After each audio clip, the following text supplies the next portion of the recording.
مسلم شریف کی حدیث ہے، جب آپ مدینے میں آئے تو اس وقت جو خواتین تھیں وہ تو اپنے گھروں کی اور چھتوں پر چڑھ گئے،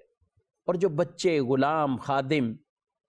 یہ گلیوں میں نکل آئے اور کہا کہ گلیوں میں نکل کر ایک ہی ان کا نعرہ حضور علیہ السلام کو پکار رہے، فَيُنَادُونَ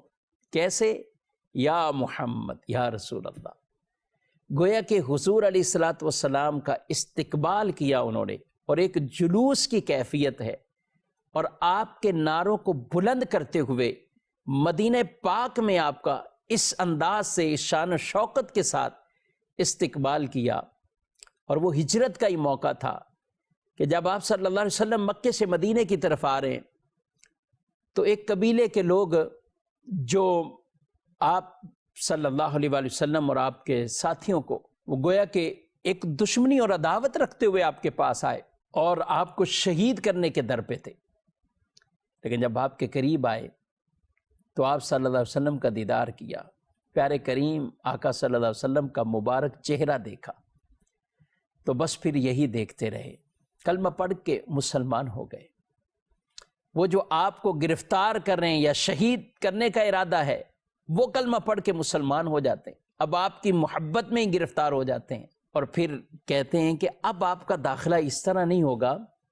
بلکہ ایک شایان شان طریقے سے۔ عرب کا کلچر امامہ پہننا پہلے سے ہی تھا، حضور علیہ السلام نے پھر اس کو اپنی باقاعدہ سنت قرار دیا۔ انہوں نے اپنی امامے اور اس کے پگڑی کے کپڑے کو اتارا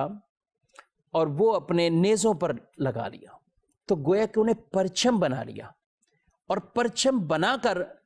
کہا کہ حضور اس انداز سے آپ کا داخلہ وہ مدینہ شریف میں ہوگا۔ تو یہ بھی ایک خوشی کا اظہار ہے۔ وہ پہلے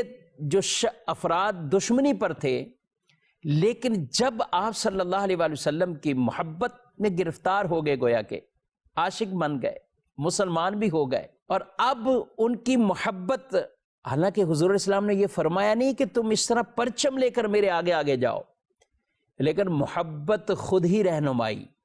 کر دیتی ہے، عشق خود ہی بتا دیتا ہے کہ اب کرنا کیا ہے۔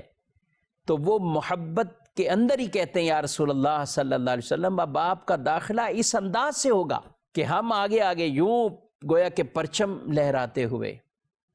اور میرے پیارے نبی صلی اللہ علیہ وآلہ وسلم کو یوں شایان و شان طریقے سے مدینہ شریف کے اندر وہ آپ کا داخلہ ہوتا ہے۔